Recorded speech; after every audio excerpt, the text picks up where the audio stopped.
going to call to order the Ways and Means Committee hearing. Just some kind of housekeeping things.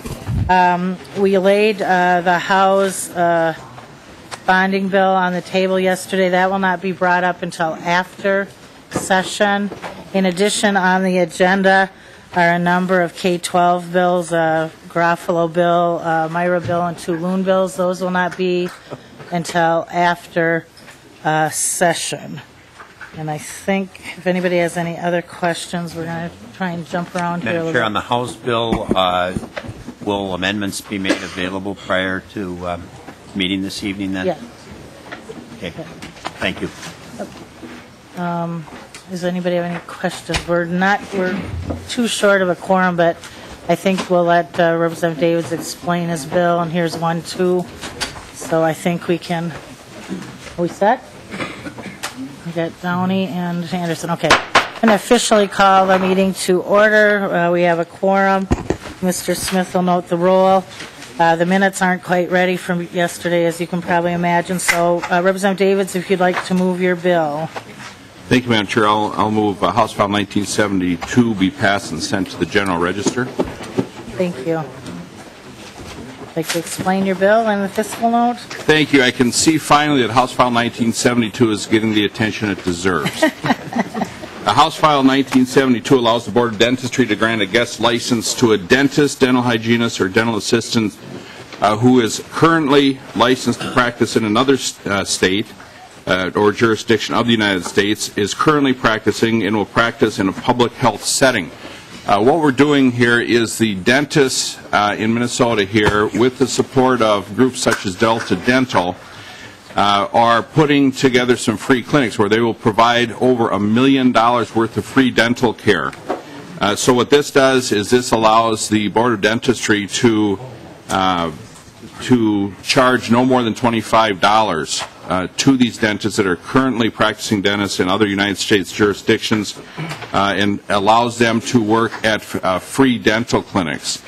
This summer there's going to be a clinic that will provide over $1 million of free dental care in Mankato. The next year we're looking at going to, or they're looking at going to Bemidji. The bill also allows not-for-profit groups to pay that $25 fee.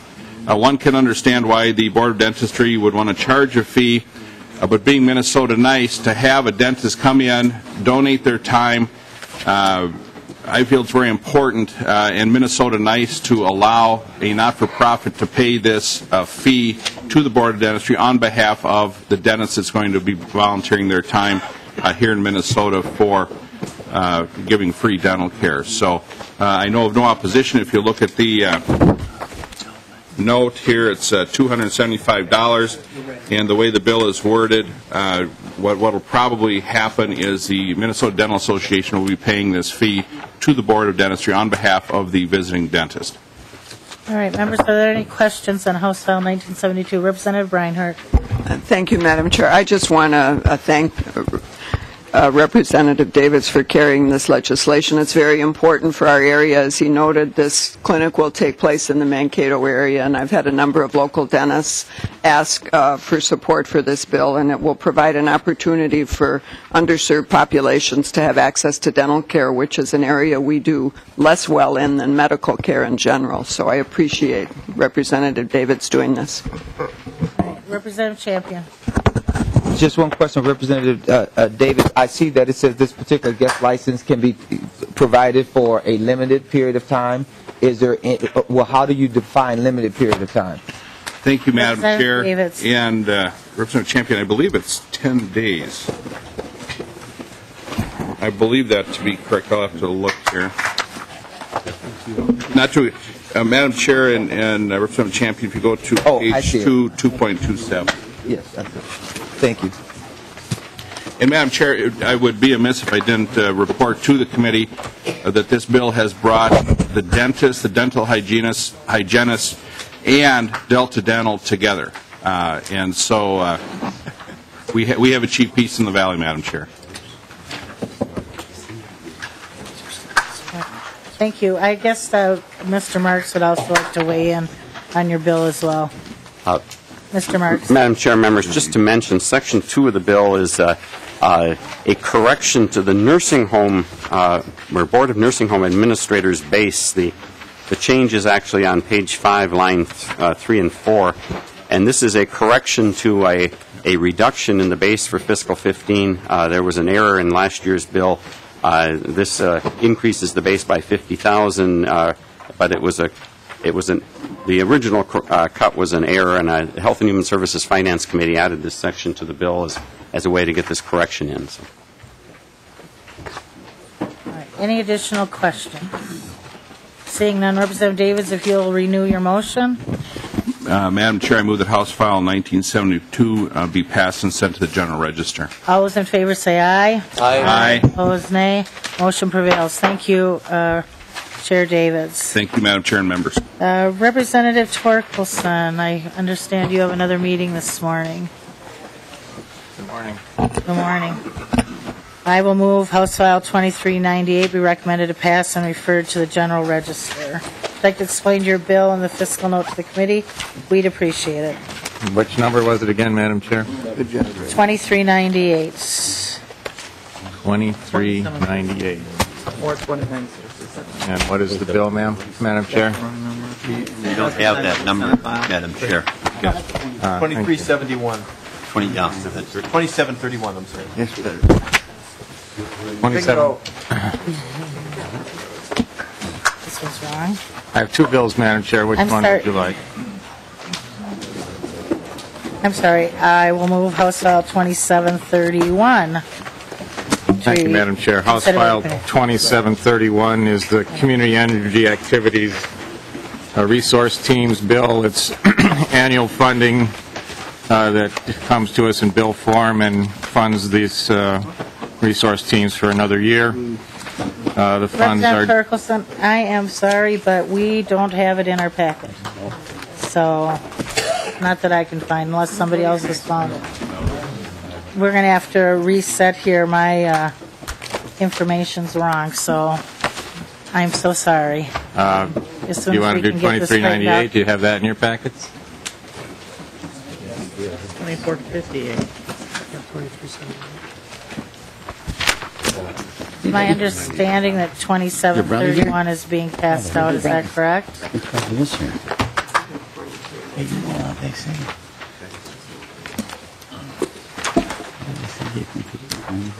Can't pick your eyes, you pick your nose. See, but you can't pick your eyes. All right, I guess we are going to get 2731 passed out. My apologies. Very good. Thank you. Would you So like please continue. further testimony on... Yes. Okay, I'm going to call up testifier. You guys are not squeezing. No, I mean, put more on here.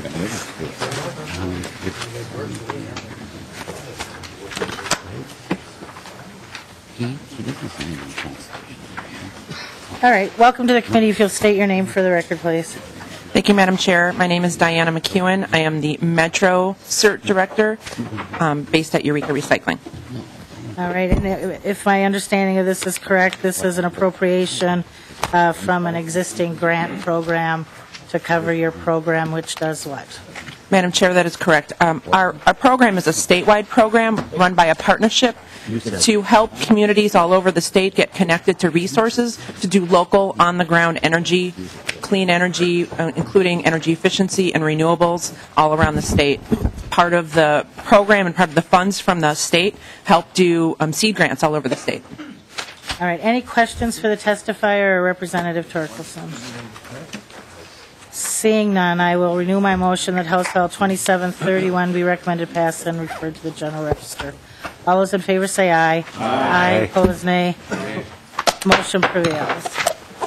Thank you. And your other bill, I guess we're not doing, we're still waiting for a fiscal note on that one. Very good. All right, thank you. Representative McElfatrick. House File 2909.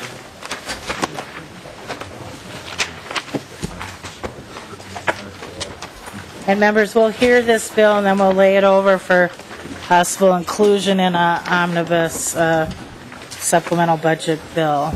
Welcome to the committee. I'll move House File 2909 for consideration by the committee, and then we also have an A1 amendment as well. So if you'd like to explain your base bill and the fiscal note to the committee, then we'll take up the amendment following that. All right. Thank you, Madam Chair, and members of the committee. Good morning, and thank you for allowing me to bring my bill to you. Minnesota has a fairly substantial number of veterans, and as we look at the drawdown, we know that there are going to be even more men and women coming home over the next few months. Many of these military folks joined up shortly after high school without much work experience, and others have had multiple deployments, which seriously impacts their work history. So finding meaningful work can be a challenge. This bill is intended to assist men and women who are post 9/11 veterans in accessing apprenticeships and on-the-job training. And these are very practical tools in preparing for good jobs. These programs are usually relatively modest in cost, and the amount of this bill does reflect that.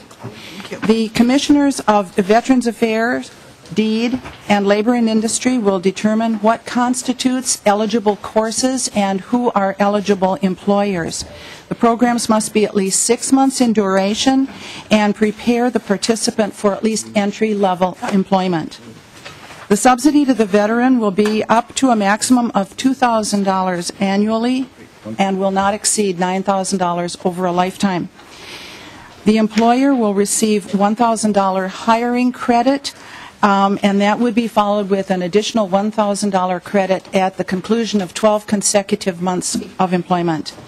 The dollar amount for this per individual is not to exceed $3,000 per year. This bill is actually in agreement with provisions in the governor's objectives. In terms of job preparation, apprenticeships and on-the-job training are very effective and cost-effective tools. Our warriors face multiple challenges when they come home and return to civilian life. It's important not only to their financial well-being, but also to their emotional well-being that they find meaningful and rewarding employment. And I see this educational benefit as a practical, cost-effective tool to assist them in that process. All right, thank you. Any questions for Representative McElfatrick? All right, seeing none, we have the A1 amendment, and this is a governor's initiative to provide funding for honor guards at funerals of veterans. I'd like at this time to move the A1 amendment. Are there any questions? Seeing none, all those in favor say aye. Aye. Aye. Opposed, nay. The amendment is adopted. Any questions on the bill as amended? Seeing none, I will lay House File 2909 as amended on the table for possible consideration in a supplemental spending bill. Thank you this morning for your visit to Ways and Means and bringing us your bill, Representative McElfatrick. Thank you, Madam Chair, and members of the committee. All right, thank you. Representative Smith, are you ready to go with your claims bill? Madam Chair, is Michelle Timmons in the room? Could you hold that on the calendar? I think she's late. I saw her in the hallway when I came. Let me check. Representative Drazkowski, we can take your bill up. And that would be House File 1975.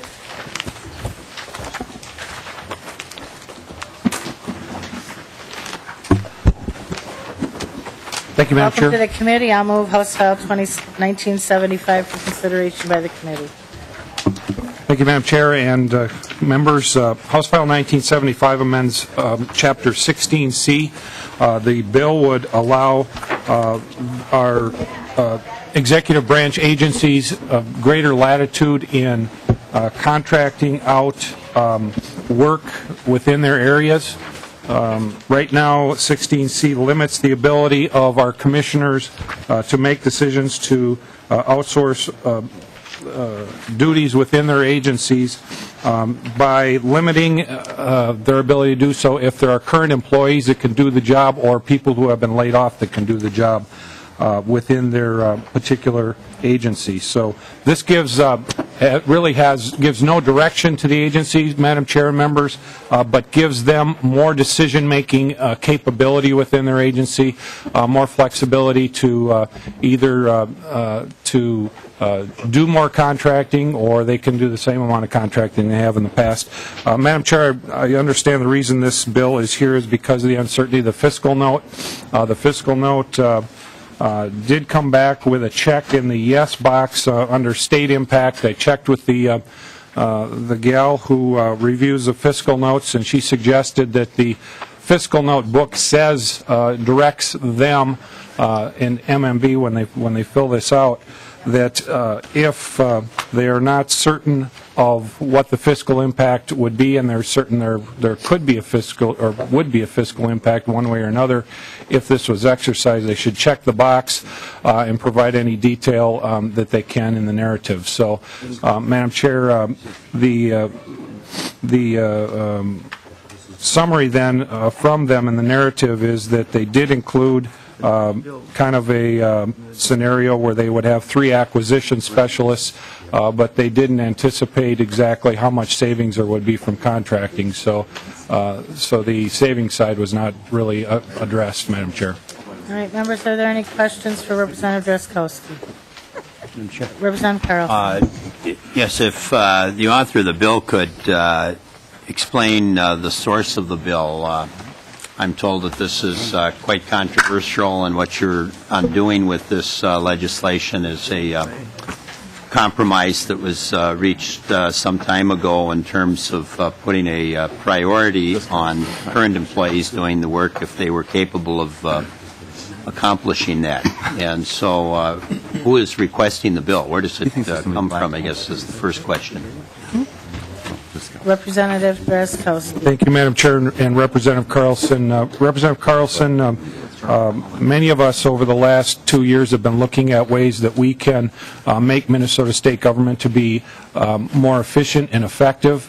This bill allows both of those. Allows if the agency can find outside contractors that can bring more efficiency to their agency, or can do the job with a more specialized way that better serves the people of Minnesota, it allows them to do that. I understand this bill has been around in previous legislatures in various forms, and so as we looked at Chapter 16C, this was an area that I thought we could bring and accomplish some of those goals. So, Madam Chair, then from your testimony, Representative Drazkowski, apparently this wasn't something that came from the state agencies. This was another outside group.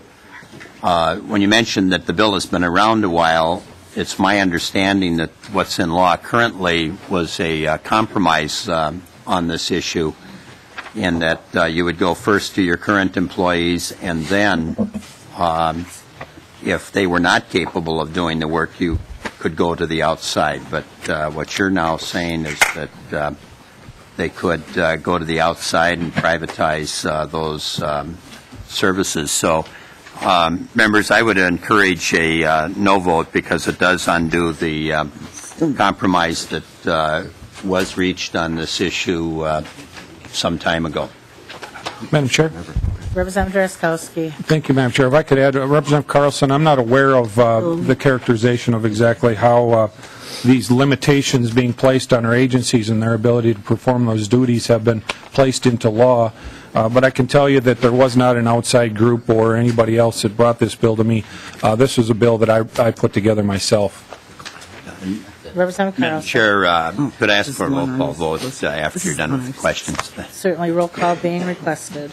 Representative Biskins. Thank you, Madam Chair, and to my colleague on my left, if it were simply a prioritization, I would probably support you, but if you look at the language being stricken, that is not a prioritization language, that is a mandate language, and so yeah, and I don't know if there's any outside groups. I've been called an outsider in more ways than one, and I know I've brought this forward as author in previous sessions. So I do support Representative Drazkowski's bill, and hope members can vote for it. It simply gives more flexibility, and it takes away a mandate on state government. Representative Champion. Thank you, Madam Chair. To the testifier, Representative, do you have any empirical data that would suggest that the current process does not work by looking inward before looking outward would make government much more efficient? So do you have any empirical data that would suggest that that's true? Representative Drazkowski. Thank you, Madam Chair, and Representative Champion. Representative, I don't have any empirical data that would analyze exactly what would happen. As a matter of fact, I don't have any empirical data that says that it would not save money, make us more efficient, and deliver services better. As a matter of fact, I think you'll see reflected that same uncertainty reflected in the fiscal note. A follow-up, Madam Chair? Certainly, Representative Champion. Representative, but wouldn't it follow a logical conclusion, or if we take it to its logical deductive end, that if we have employees who are already on the payroll, and if they're able to do the work, that if a state agency would look outside of the agency when they have someone who can do the work, that would increase our costs and undermine levels of efficiency? Representative Drazkowski. Thank you, Madam Chair, and Representative Champion.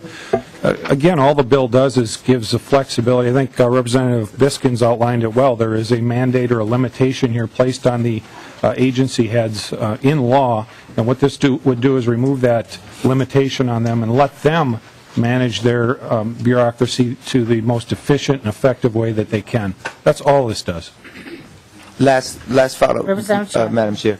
Well, Representative, I would probably agree with you if there was some complaint coming from a state agency that says that the way the statute is structured requires us to do something that makes us less efficient, then it would make sense for us to correct a problem. But if there's no real identified problem, other than you're thinking that by doing it this particular way, it takes off a mandate or limitation, I would also go as far as to say that there's not a for-profit institution that I know of that doesn't look inward first to see if their employees can do the work first before they contract with someone on the outside. So I would encourage the committee to vote no. Madam Chair? Thank you. Representative Drazkowski, Thank you, Madam Chair. Yeah, I would just say that I'll just pass on it, Madam Chair. Right. Representative Khan. Madam Chairman and members, I'm glad that Representative Downey, coming late, came at least before me. I did, because what I'm going to say is partially a compliment to him, which is one of the signature issues that we did in the last legislative session. Credit to this legislature and also to Governor Dayton, was the consolidation of state state information systems. And one of the clues to getting that done with almost unanimous votes in the House and then in an omnibus appropriations bill in the Senate was the fact that we removed any of the thing that was in the original bill, which got rid of 16C.08, and by getting rid of that limitation, and one of the reasons we were able to get rid of, the original bill repealed that, but we took out the repeal, and by taking out the repeal, we got the support of MAPE,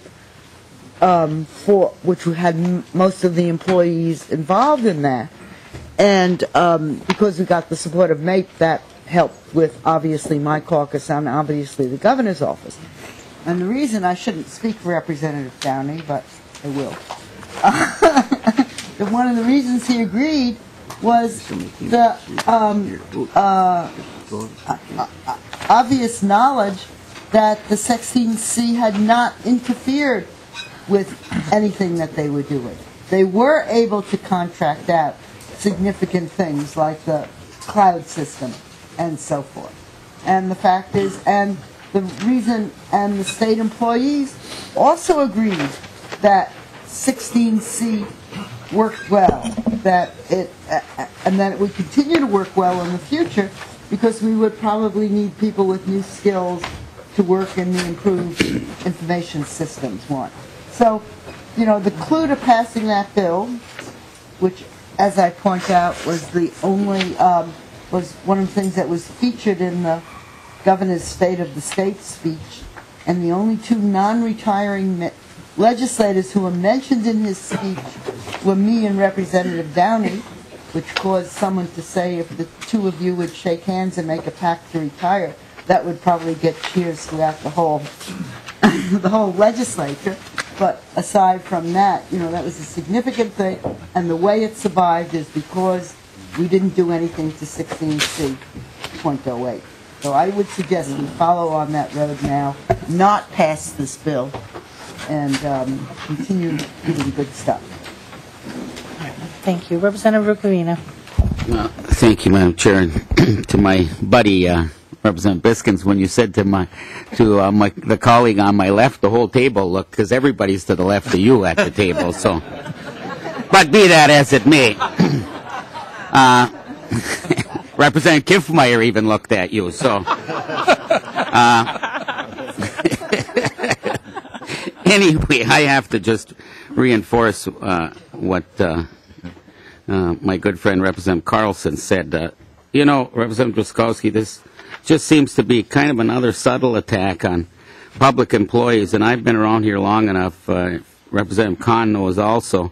We had this important project we had to do years ago when I was the chair of state government finance and Phyllis was government ops, and we were going to save all this money with statewide systems project. And I think we had a contractor that languished for I don't know how many years. Phyllis just kept getting more and more and more and more money, and the contractors were going to save so much money, the public employees didn't know what was going on. Well, I'll tell you what, the people in the trenches do know what's going on, and that was the purpose of this language in the first place, that if you have somebody available as a state employee, a good, hard-working public employee that can do the work, they should be given the first opportunity, because they're the ones in the trenches, Representative Drazkowski. So, I don't look at it as a mandate. Every law we pass around here, I guess, is a mandate. But I don't think this is good public policy, and I hope the committee votes no on it. Thank you. Representative Downey. Thank you, Madam Chair. I want to speak in support of Representative Drazkowski's bill. I've had this provision in a couple of different bills, and Representative Kahn is right. I agreed in order to get our bill passed last year on the Office of Enterprise Technology Consolidation, because that was what was required to negotiate with the governor's office and get the bill passed. Originally, I had hoped that the Office of Enterprise Technology would actually have to compete for the business of these state agencies for their underlying information technology services. I still think that's a good idea, but you do what you have to do to get the bill passed. So I think this is something that makes a lot of sense to me, and for two reasons. Any organization has to figure out what its core competency is and what it does that actually adds value to its customers, or in this case, our citizens. And the stuff that it does that is just a routine, repetitive process that doesn't add the value, those are things that we should always, as any organization, be thinking about. Are we the best place to perform all this, or are other organizations or other people outside better equipped to do that for us? And so to tie our hands and not even allow ourselves to engage in that kind of an evaluation as agencies, I think, is a mistake. And that's not because we want to cut services or cut state employees, or Representative Rukavina, this is not some kind of an attack on them. I think it's an expression of confidence that if our state employees are the best equipped and they can do the best job, highest value, highest effectiveness, highest efficiency, of course, absolutely, they're absolutely the right place to do it. We've even had bills that would allow our state employees to be rewarded financially for their performance. We've had bills that would allow state employees to actually bid on these kinds of projects. So I don't think any of this is an attack. In fact, I think it's an expression of confidence, and it's just empowering our agencies and our workers to do the absolute best job for the taxpayers and to deliver the service in the best way. Representative Gottwald. Nope, that wasn't on where I should have been. All right. Representative Kahn. Well, Representative Downey, I am shocked, stunned, and surprised that you would leave a position that you held fundamentally just to get a bill passed. Representative Kahn, I'm not sure that's what he said. Representative McNamara. Thank you, Madam Chair. I think it's important that we realize today, as our society has changed and become more specialized, sometimes there's people in the private sector that have specialized training, specialized ability, and are able to deliver the services better. It may make sense sometimes to use a private contractor, and the state doesn't have that option today. There may be a specialized private contractor that does some specialized pipe fitting issue or special electrical issue that they specifically have developed a niche for that type of work, and we may periodically have that need around the state. And does it make sense for us to have a state employee doing that when it's only a small part of their work?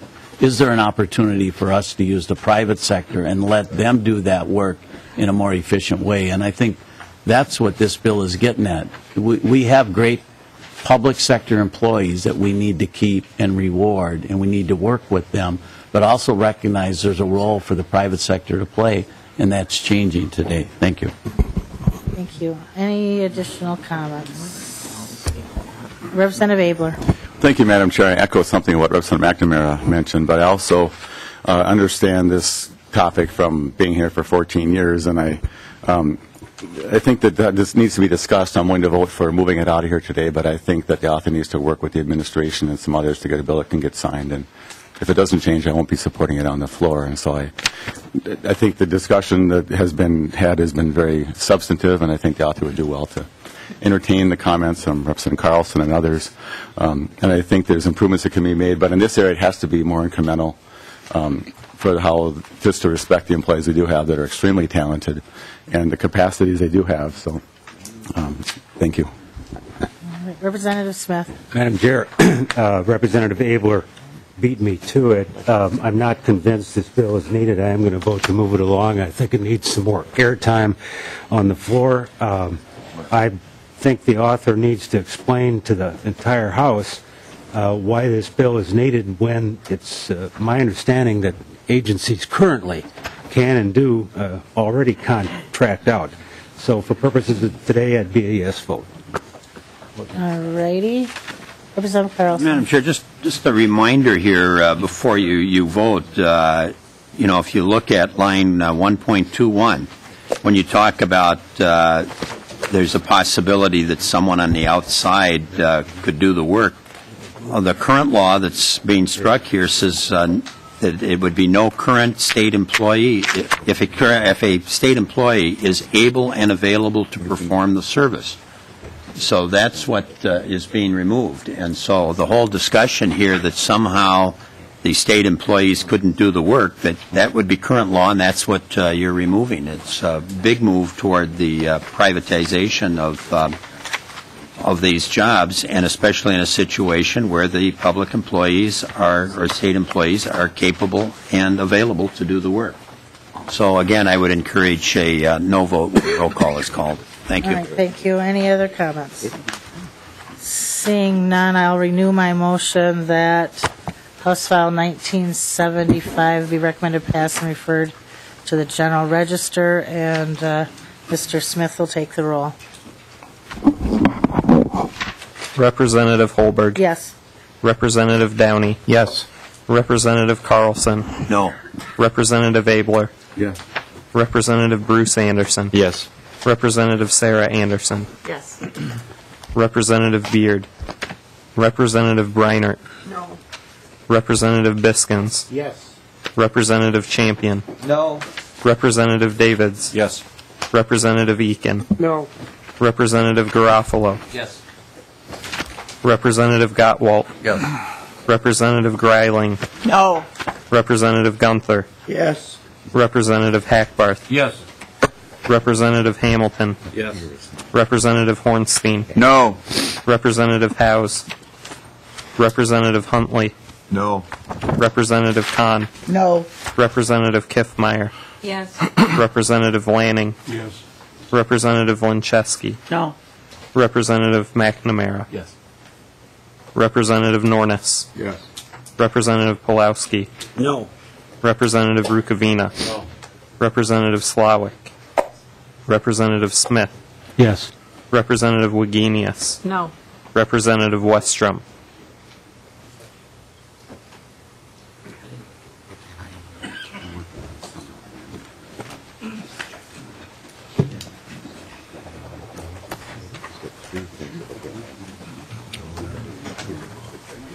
Okay.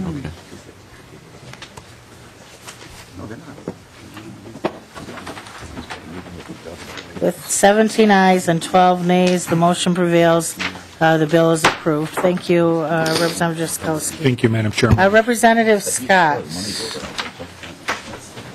Let's take you next. And members, there's some amendments to the Scott bill. We will not be moving this bill out of committee today, in that we'll need to see an updated fiscal note that will reflect the amendment for today's bill. So at this point, I would like to move House File 1476 for consideration by the committee, and then there's a DE2 amendment. Representative McNamara. Thank you, Madam Chair. I'd like to move the DE2 amendment. It makes some changes to Representative Scott's bill. This is an effort, members, to reach out and deal with a really tough issue and not deal with it. Some people have proposed that we think about constitutional amendments. This is an effort to reach out and try and find consensus with the governor in something that he'll sign. There's two parts to my amendment. There's a prevailing wage change that deals with greater Minnesota, and from the mode to the mean. And then there's the 4 10-hour days. 4 10-hour days are common practice throughout the industry, accepted in many contract negotiations. Many of the folks in the audience that are working at places like Flint Hills are able to work under 410s. Unfortunately, that's not the case. And we've got way too many people, especially working in highway heavy, that unfortunately are commuting 5 days a week now when they could be commuting 4 days a week. And with $4 gas, and a lot of these guys and ladies have to drive their pickups to work because they have some tools they need to carry, and so they're driving vehicles that don't get the kind of mileage that maybe a legislator who doesn't have to carry a bunch of tools to work gets to drive. And so I think this is an effort, Representative Scott. I hope you'll accept my amendment. In the original form, I don't think it's the right thing to do in the metro area. This is not the prevailing wage issue is not an issue in the metro like it is in outstate Minnesota, where unfortunately we're really hurting small local contractors and their ability to compete in their own hometown. We need to move this discussion forward, and this is an effort to work with the governor and find some consensus. Folks, we are not South Dakota. We are not Wisconsin. This is Minnesota, and we want to work with folks and see if we can find a solution. And if we can't find a solution, and the governor won't sign this, the governor won't sign something. But we want to move the discussion forward and have honest, open discussions about what can we do in this state in a way. Everybody, this place has been too doggone divided for too long, and we got people way over on one side and way over on the other side. Let's see if we can find something that maybe we can agree on that makes sense and not be talking about all the stuff that just divides us. And so this is controversial, and I appreciate the fact that you guys aren't going to tar and feather me, hopefully, but I think I've got a history of trying to find consensus in really tough issues. This is not an easy thing to deal with, but we weren't sent here to do easy things, and this is difficult. Representative Scott, I hope you'll consider this, because your bill in its current form is not acceptable, I think, to a lot of people, and we need to continue to work and evolve. And that my amendment certainly isn't the last, best, only way we can resolve this. I'm hopeful, and thank you, Madam Chair, for the deference to allow me to go on and on. Thank you. All right, Representative Scott, would you like to comment on the McNamara amendment? Thank you, Madam Chair, and thank you for bringing that forward, Representative McNamara. I do see this as a really good move forward and a really worthwhile compromise for discussion, so I will see that as a friendly amendment. All right, and members, we also have the A4 amendment, which I understand is Representative Biskin's amendment to the DE2 amendment, so we'd have to move that before we move the DE2 amendment. Representative Carlson. Yeah, Madam Chair, on the amendment or on the bill, either one, depending on the outcome of the amendment, It was my understanding that a motion was made in a previous committee from your side of the aisle to lay the bill on the table, if I recall correctly, and then that was withdrawn with the understanding that there would be an opportunity for testimony in Ways and Means. And what I would like to request is that we have an opportunity to hear from the representatives of labor, those contractors that may be interested, and perhaps the state agencies as well. This is a very substantive bill. We have all kinds of people that have turned out today that are interested in this bill, and I think it would only be appropriate to open it up for testimony with a substantive amendment and a bill as controversial as this one is. So if I could make that request, Madam Chair, if anybody's interested. And first, I guess, commenting on the amendment and on the bill generally, if that would be okay with the Chair. And Representative Carlson, do you know what committee that was?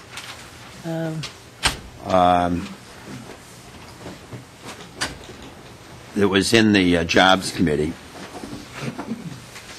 That's Representative Gunther's committee, and the motion was made by a person from your side of the aisle who happens to sit on this committee, and if that person would like to comment, that would be fine, but independent of his request at that time in the Jobs Committee, I'm also making a request that there be an opportunity for comments to be made. All right, thank you, Representative Carlson. Representative Gunther. It's my understanding we heard the bill last year. We didn't hear it this year at all.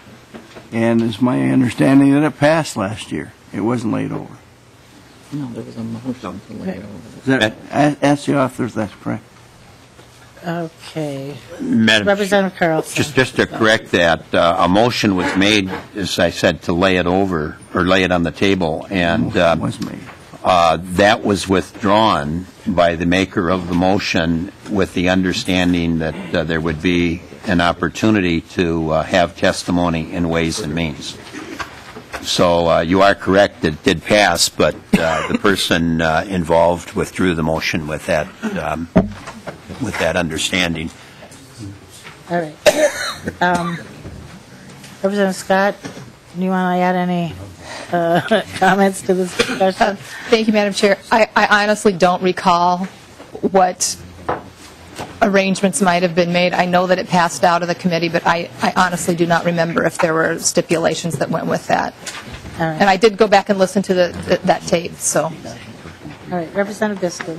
Thank you, Madam Chair. Madam Chair, I'd like to amend the DE2 amendment with the H1476A4 amendment. All right. And I'd like to speak to it. Certainly. Thank you, Madam Chair, members of the committee. When asked to score this bill, MMB would not score it one way or the other, and I appreciate that. You know, we don't have numbers, we don't know what the effect will be, et cetera, et cetera. While reason and common sense would say, you know, there would probably be savings to the state, especially in outstate contracts. They did not do that, and that's fine. That's their prerogative. That's what they can do. My amendment simply says, you know, you're not going to score it up front. You're not going to make guesses because you want hard numbers. Collect the hard numbers, and by January 1st of 2014, report those hard numbers back to the House and Senate, so we know the effect of this bill. And Madam Chair, I'd ask the author of the DE2 amendment if he would incorporate the A4 amendment. I will. All right. Representative McNamara incorporates the A4 amendment to the DE2 amendment. Representative Abler. Thank you, Madam Chair. And I have some comments about the bill later, but on this question about testimony, I know we have a huge agenda, but maybe if one or two people from each side could comment. We know this topic pretty well, but I think the amendment is new, and I think it would be helpful, since just to respect all those who have come here today, to get to hear their side being argued, whether they be for or against. Certainly, and I think that we can accommodate some testimony. I'm just not quite sure if there's representatives from each side that can kind of work this out. I mean, I can't do 30 or 40 people given the agenda that we have before us today, but if Representative Scott? Madam Chair, I was informed yesterday that there wouldn't be testimony, so I have, one representative here, I think, that could testify, but we really weren't anticipating that, so we didn't contact anyone else to be here. I understand that, and nobody brought this issue to my attention until Representative Carlson, so I'm a little, just trying to accommodate. It seems like a reasonable request if you have one person on your side, if we get the department down to talk about the fiscal note once the bill's amended, and one or two representing the labor side or the opposition to this bill. I think hopefully that will satisfy Representative Carlson's request and still allow the committee to work through a very large agenda for today. Yeah, Madam Chair, that sounds like a fair compromise because we'd hear from the three entities that are involved: labor, the representative, apparently probably the business community, and then the state agencies. I think labor can probably identify the person that they would choose to be the spokesperson. And I did want to point out, or I did earlier, that I was making that request independent of what transpired in the Jobs Committee. I would have made the same request. It was just that I was sharing that history. I understand. So that sounds to me like a reasonable compromise. If I might, let's move the DE2 amendment as amended. All those in favor say aye. Aye. Opposed, nay. No. Motion prevails. Okay, we have the bill in the shape. Madam Chair? We'd like to discuss it, and in other words, we're going to then take a little testimony. We'll lay the bill on the table and wait for an updated fiscal note that will reflect the amendments that were done in committee. Madam Chair? Yes, Representative Scott. Thank you, Madam Chair. In reviewing the amendment last night, the DE2, I did notice some technical errors that just need to be addressed. As you know, in this bill, we're asking these surveys and the reporting to be the determination for reporting, or the reporting for determination of the wage to be done every other year, and that change it was not made in lines 2.29. It says once every calendar year, and that should be once every 2 calendar years. Ms. Novak, if you could help us with language on line 29, page 2. And then 2.32 and 2.33 as well, Madam Chair. And then on 3.4, it should be 24 months, not 12. And I'm sorry, the third was on page 3, line 4. Right. It should be striking 12 months and inserting 24.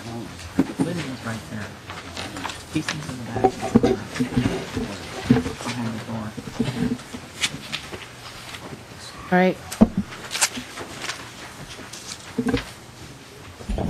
Ms. Novak. Madam Chair, on the amendment, the DE2 amendment, on page 2, line 29, after the word every, insert 2 TWO, and then delete year and insert years. So it would read once every 2 calendar years. And the next amendment would be, as Representative Scott said, on page 3, line 4, delete 12 and insert 24. Oh. I'm sorry, Madam Chair, there's another amendment on page 2, line 32, after every insert 2 TWO and again delete year on line 33 and insert years. All right, members, I will move on page 2, line 29. After the word every, insert the word 2 TWO, delete year and insert years. Line 2.32, after the word every, insert the word 2 TWO. Line 33, delete year, insert years. And on page 3, line 4, delete the number 12 and insert 24. Any questions? Seeing none, all those in favor say aye. Aye. Opposed, nay. The amendment's adopted. All right, we now have the bill, I believe, in the shape the author would like to discuss. Is there somebody from Department of Labor and Industry available to speak to the bill?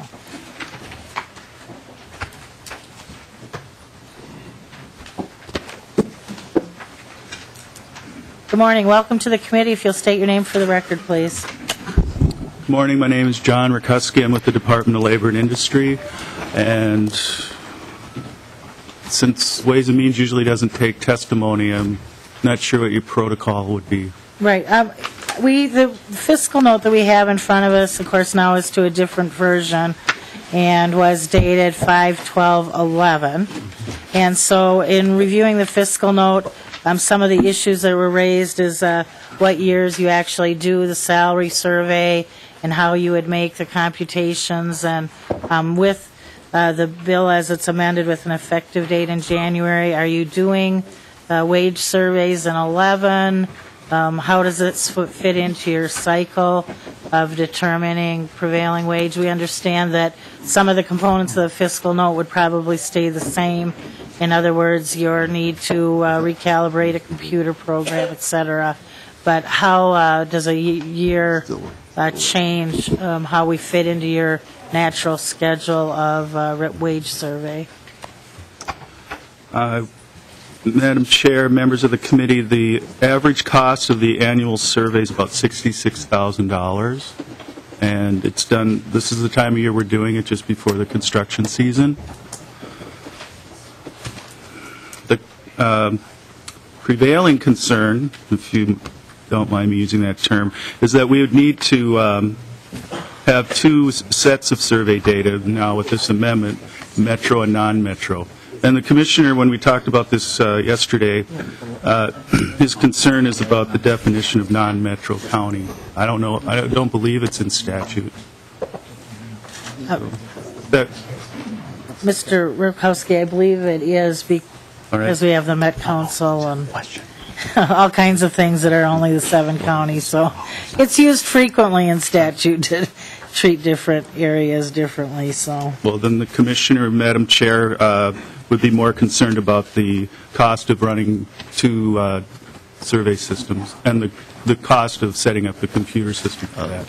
All right, and if I might, what do you think might be the timeline on a new fiscal note to reflect the changes in the bill? The expert on everything.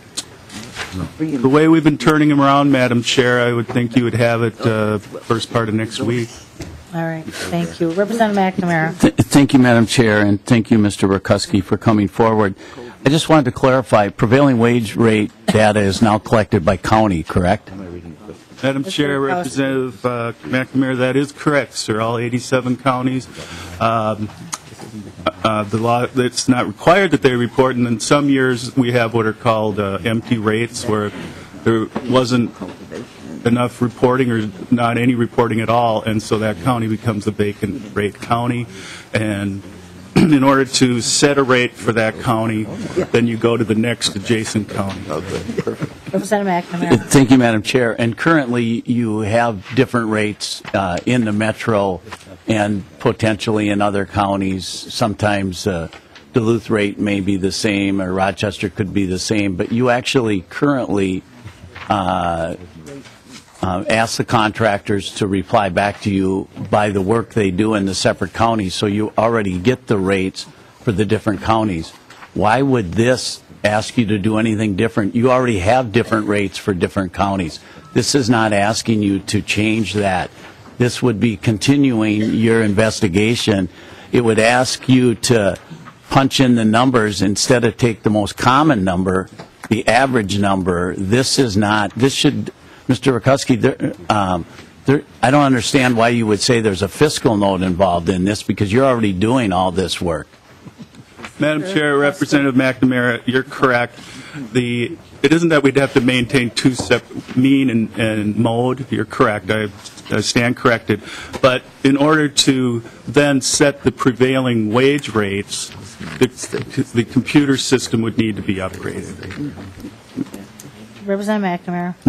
Madam Chair, thank you. And I understand that, but you're already doing that. I just want to clarify to people, you're already setting different rates in different areas. And would it need somebody to say, divide by the average now instead of take the most common one? Yes, but I would certainly like to hear why you're saying that would have tens of thousands of dollars of cost, and appreciate. And I think folks would hope that you're not going to take until next week to get back to tell us what's involved in that. Madam Chair, I never said tens of thousands of dollars for the record. If you would allow us the time to look at this, I'd be happy to get back to you with a preliminary one by tomorrow, if that's possible. All right. Representative Sarah Anderson. Thank you, Madam Chair. And Mr. Drazkowski, I share the concerns that Representative McNamara outlined. I think a simple Excel spreadsheet would accomplish the same goal, and I'm certain that you have that technology already available to you. So I'd be really surprised that you would need to upgrade any software to achieve this goal. All right. Any additional questions for the department? All right. Thank you very much. Representative Carlson, I've asked to find out who would like to represent labor for the... I guess Mr. Melander is going to speak on behalf of labor today. Is that correct? Welcome to the committee. If you'll state your name for the record, please. My name is Harry Melander. I'm employed by the Minnesota Building and Construction Trades Council. Our organization represents folks in the room here and probably an additional 50,000 people throughout the state of Minnesota. As indicated, we weren't prepared for a statement, but I will attempt to at least address the amendments that I just recently saw from hopefully my head a bit and part of my heart. So with that, thanks for the opportunity. There's actually two issues in front of us today. The compensation that employees receive in the workplace and also the methodology or the method in which wage rates are determined. We are philosophically opposed to both of those. We believe in the first part, the means to compensate workers does not accurately reflect what happens in the industry. Although there were comments by Representative McNamara that states that different arrangements in regards to work days exist within our industry, it is not commonplace, and it also exists within what we, as Minnesotans, like to call a work week, which is Monday through Friday. We believe that Saturday and Sunday are for our families, whether they're for enjoyment or practicing the faith that we all choose to do. In regards to the method, we think the mode, well, in fact, I'll kind of digress. The bill actually kind of separates greater Minnesota from the urban area, the metro area. We believe what's good for the metro area and what is also good for greater Minnesota. We don't believe that looking at the way that we determine wage rates for individuals should be any different in the metro area or the state of or greater Minnesota. We are all Minnesotans, and we should be treated that way.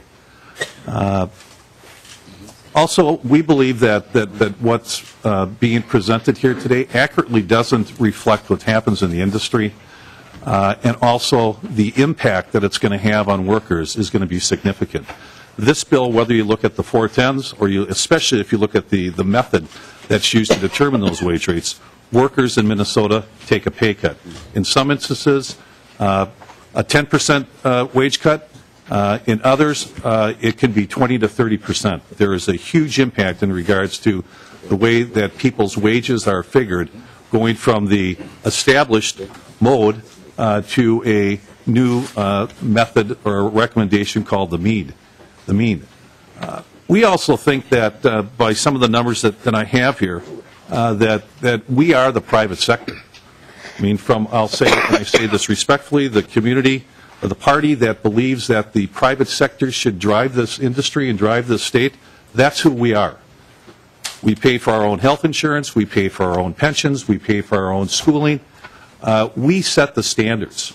I mean, and just statistically, and I did have some of this information with me, I mean, even though we were in a down economy, I mean, we've had unemployment that well exceeds 20%, and in some cases during the period from 2005 to 2011, we experienced unemployment well over 50%.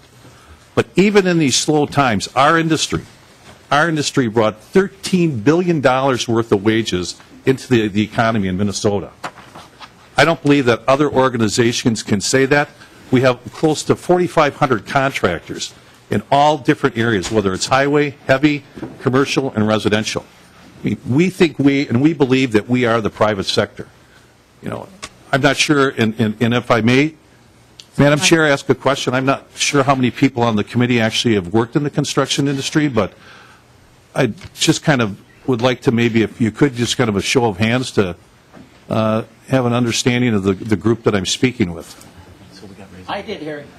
Okay, so there's a few of you. So they can also kind of support my comments today. Is that at least in our industry, and we believe that our community actually reflects what happens. And when we go to work, we get paid. When we're not working, we don't get paid. So, I mean, when we have troubles with our pension funds, we take care of them. When, in fact, we have additional health care costs, we take care of them. We spent over $118 million in training from 2005 to 2011. We also spent close to $100 million on building new facilities to train all Minnesotans in all parts of the state with no help from you. And I say that respectfully, we didn't ask for it because we believe that we need to steer our own ship. We think the proposal that's on the table today will have a huge impact, not only on metro workers, but even more significantly on greater Minnesota. We believe that the 40-hour, excuse me, it isn't even 410s, it's a 40-hour, I think, or is it 410s? 410s will have a huge impact, and it doesn't accurately reflect what happens. Although we do work that, in some cases we work 12 to 15 hours a day, but we get compensated for it. There's nothing in the law now that prevents individuals from working 410s or working 412s. We just think that individuals need to accurately get paid for the work that they're doing. But to get back to my point, and then I'll close, but I really do appreciate the opportunity. This is a tough industry. We think that, or we believe, by just the sheer numbers that our standards that we set accurately reflect what happens in the metro area, and more importantly in greater Minnesota. Sure, is the way that prevailing wage is determined perfect? Heck no. But we are always, as I had talked to Representative McNamara last night, and other individuals that have a different business model than that we advocate, that we're always willing to talk. But we think that, and we would hope that you would also create legislation that accurately reflects what happens in the industry, and more importantly, let the private side, the majority of the private side within the state, which is the folks that we work for, talk about what accurately happens in the industry. And the proposals that are in front of you, although they may occur from a compensation standpoint from time to time, it does not reflect what happens within our industry.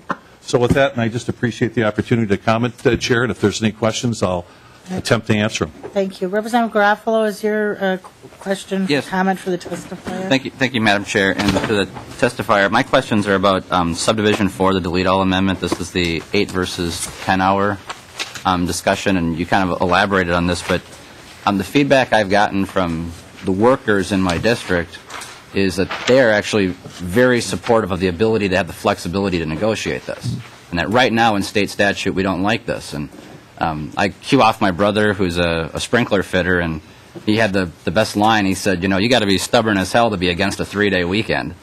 That's what he said to me. And so just help me understand where the opposition to this comes from, because we're not imposing this. We're saying that we're allowing the contract to be negotiated locally. So the man or woman who wants to put in 410s, wants to leave for the cabin on Thursday night, so they can do that. Can you explain to me your opposition or your concerns about subdivision 4? Sure. Mr. Melander.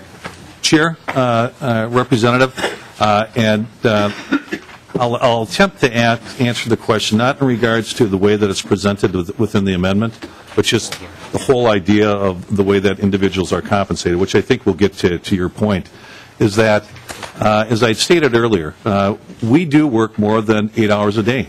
In some of our industries, we work sun up to sundown. We make hay when the sun shines. We have to.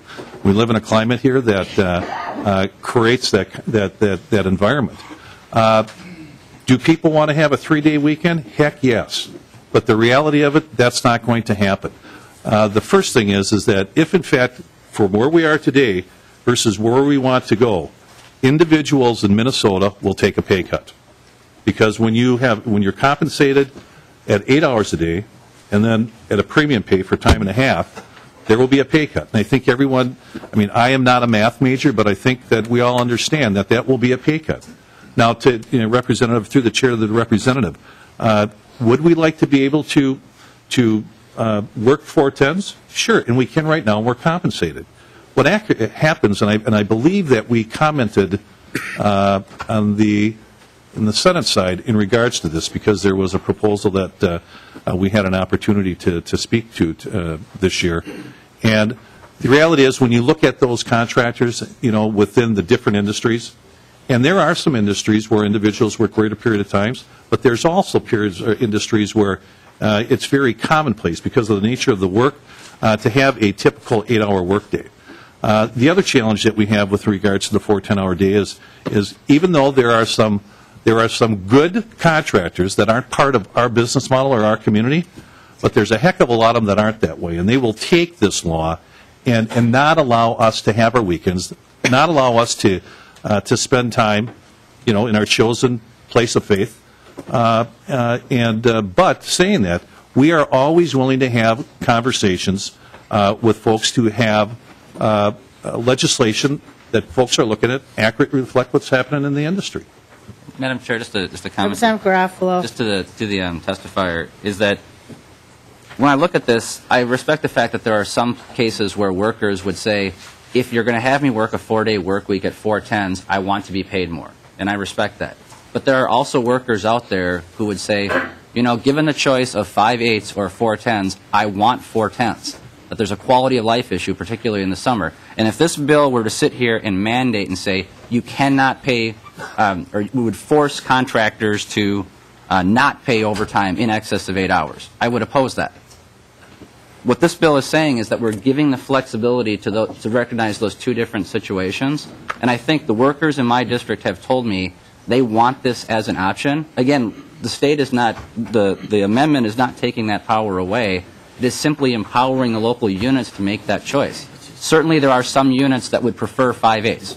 I understand that. But there are members of yours who've contacted me who are in favor of 410s, and I would just urge you to continue to have that conversation with your members, because I do think that this is something that is not just going to help employers or taxpayers, it's actually going to help employees, and your members are telling me that. So thank you very much for your testimony. Thank you. Representative McNamara. Thank you, Madam Chair, and Mr. Melander, thank you for keeping in contact. And I just want to ask just a couple things to clarify. People might be a little confused. You do negotiate some contracts currently. For instance, I know some of the guys in the audience work out at Flint Hills, and if I'm not mistaken, you've negotiated with Flint Hills to allow those guys and gals to work 410s and be compensated at straight time, and you do negotiate that, unlike the current situation where that's not true statewide. Is that factual? And I know it happens at Flint Hills, and if I'm not mistaken, some of the other larger places you've also negotiated those contracts. Mr. Melander. Through the chair to Representative McNamara, that is accurate, but it's in a given period of time and does not go into what we call the weekend. Okay. Representative McNamara. Thank you, Madam Chair. And Mr. Melander, you bring up a good point that historically when we work weekends, Saturdays and Sundays, we expect more compensation. And for folks, I think that's a reasonable discussion to have, and one that you can justify pretty easy. It would not be fair to expect somebody's work to be Saturday, Sunday, Monday, Tuesday, and as you talked, that it would potentially allow a contractor to run 7 days a week on all straight time, and that I don't think that's something that folks would think is fair. But I'm really impressed with the fact that you're willing to come forward, willing to talk. You've acknowledged the current system's not perfect. Any system we get's not going to be perfect. and your willingness to talk, I absolutely appreciate as we go forward. And I think it's important for folks to realize that just because you work hard or work outside or work in the trades doesn't mean that you don't deserve to have a decent job and decent wages and a pension and job security. And the trades today are so much better than they were when people like Representative Rukavina and I grew up and were participants, that today the safety folks and the training is phenomenal in all the trades, from the laborers to the most sophisticated, and that's been driven for the most part by the union groups that have really done a great job in the training and safety. Things like today, job sites that you can't even work barehanded. Those were driven a lot of times by not only businesses that wanted to get lower work comp rates, but by the trades recognizing the good moves. So thank you, and I look forward to further discussions. Thank you, Representative. We don't have anybody else on the list, so let's, if we might move to the proponents of the bill. Robert. Thank you. Thank you. He's, I'm sorry. I probably mangled your name, so if you'd state your name for the record, I appreciate it. Thank you, Madam Chair, members of the committee. My name is Robert Heiss. I'm the president of Associated Builders and Contractors, and we represent the state of Minnesota and North Dakota. Thank you for the opportunity to testify this morning. I am not prepared with much. I'll only take 2 minutes of your time. We do believe that this is a compromised bill. We've been working with the governor's office. We've been working with several members of this committee. We've tried to work with labor. So I think this is a good bill. It's been in front of several different legislative sessions in different forms, but we are willing to accept the amendment as presented. A couple of things. The 410s isn't a bad deal for anybody. A lot of contracts already, as mentioned earlier, represent 410s. It's supported widely not only by the commercial industry, also by heavy highway. There were members of the Associated General Contractors who testified earlier that 410s would be a good deal for their members as well. What's good for some should be good for all. Secondly, the mode versus the mean would affect the metro now and not outstate Minnesota. It's confusing. Some people don't know what the mode is, but if 10 carpenters report in Stearns County a rate, what the federal government does and what 40 other 6 states would have done, they will add those 10 numbers up and divide by 10, and for the carpenter in Stearns County, that would be the prevailing wage rate. But that doesn't work that way in Minnesota. We'll have 2 carpenters come from the metro out to Stearns County. They'll report 2 numbers identically the same. It doesn't matter if those 8 other numbers are different. The mode will represent those 2 numbers.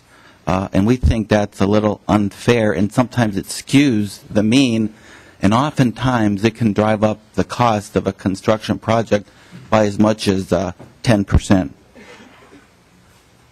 I guess just in summary, a lot of folks choose to work for union shops today, and a lot of other folks choose to work for non-union shops. The Bureau of Labor Statistics says in Minnesota, 75% of workers today in our state choose to work for merit shops. They would just want an opportunity to report their rate, and they want an opportunity to be represented in that rate. Thank you for your time this morning. All right. Any questions for the testifier? All right. Seeing none, Representative Scott, thank you. This morning we will now lay the bill. Madam Chair. I'm sorry, Representative I wanted Carlson. to make a motion, if I could, before you lay it over. Certainly. I would like to move to lay House File 1476 as amended on the table and request a roll call. That is different, Madam Chair, than your motion, because to take this up at a later date, it would require committee action as opposed to simply being scheduled for a hearing. So it does move it further from passage. All right. Representative Carlson, would you restate your motion, please? And I move to table House File 1476 as amended and request a roll call vote. All right. Representative Rukavina. Can we speak to the motion? Certainly. Thank you, Representative Carlson, and I don't know what the process was going to be here, but we have a lot of people that came here today because this is an important issue to them, and I think they expected a vote here. And, let's make no mistake about this bill, no matter which way you judge it, it's going to reduce people's wages. And I don't think anybody at this table, when they were campaigning, knocked on a door and said, I'm going to go to the Capitol and I'm going to drive down wages in the state of Minnesota and lower your wages. How many people in this room are a layoff right now? Raise your hand. Nobody's challenging it. That's the nature of the building trades. And, how many people, well, I won't even ask this question because I know the answer. I'm looking out here and I'll bet you most of these people in a good year maybe make 60 grand, maybe make 70 grand. At the most in a good year. They're middle class people and they got that way because of the unions, and I'm proud to be a good union supporter, but that's another issue. This bill is about driving down people's wages, and it's not right, and these people work hard for a living, and half of them in this room are on layoff right now, and in a good year, like I said, Madam Chair and members, maybe they make middle, or even a lower middle income. And to be picking on them and trying to lower their wages in this economy today is shameful. And I hope we just lay this bill on the table and leave it on the table. In fact, we should put it under the table because that's where it belongs. So.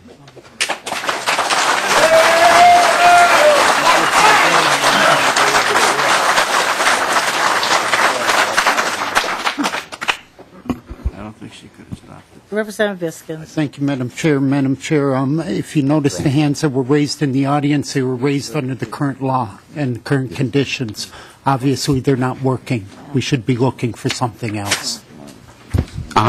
Members, we're going to... bigger bonding bill. All right. Members, we're going to vote on the Carlson motion. So we'll take a roll call of that. Representative Holbert. No. Representative Downey. Representative Carlson. Yes. Representative Abler. No. Representative Bruce Anderson. No. Representative Sarah Anderson. No. Representative Beard. Representative Breinert. Yes. Representative Biskins. Yeah, no. Representative Champion. Yes. Representative Davids. No. Representative Eakin. Yes. Representative Garofalo. Representative Gottwalt. No. Representative Greiling. Yes. Representative Gunther. No. Representative Hackbarth. No. Representative Hamilton. Representative Hornstein. Yes. Representative Howes. Representative Huntley. Yes. Representative Kahn. Yes. Representative Kiffmeyer. No. Representative Lanning. No. Representative Lincheski. Yes. Representative McNamara. No. Representative Nornis. No. Representative Pulowski. Yes. Representative Rukavina. Yes. Representative Slawick. Yes. Representative Smith. Yes. Representative Wagenius. Yes. Representative Westrom. We won by one vote.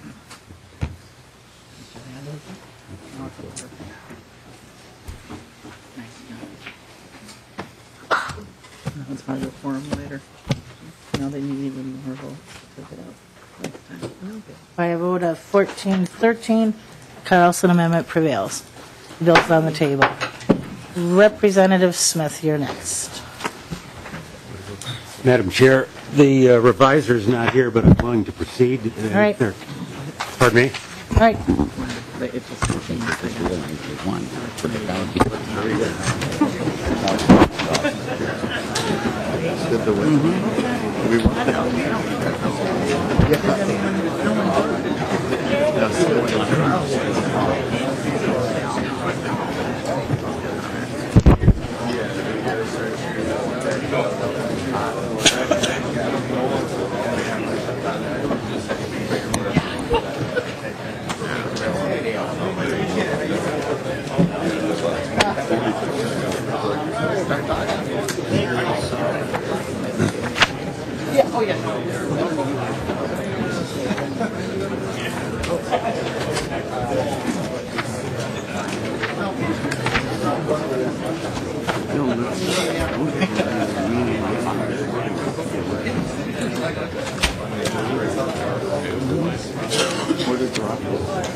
Representative Smith, if you'd like to move your bill. Madam Chair, yes. I'd like to move House File 2437 be recommended to pass. And there is an amendment. Members, the House File 2437 is what we typically refer to as the claims bill. There is a A120843 amendment and a little spreadsheet in your packet. Representative Smith moves the A120843 amendment. Is there any questions on that in order to get the bill in the shape the author would like to discuss? Seeing none, all those in favor of the A120843 amendment say aye. Aye. Opposed, nay. Amendment's adopted. Representative Smith, you now have the bill in the shape you'd like to discuss. Madam Chair, yes. This is the claims bill, and it is here today again pursuant to Minnesota statutes 3.738 and .739 that authorizes not only the claims be analyzed by the Department of Corrections and then the Claims Committee and then the legislature and then be paid for losses suffered while incarcerated in a state correctional facility.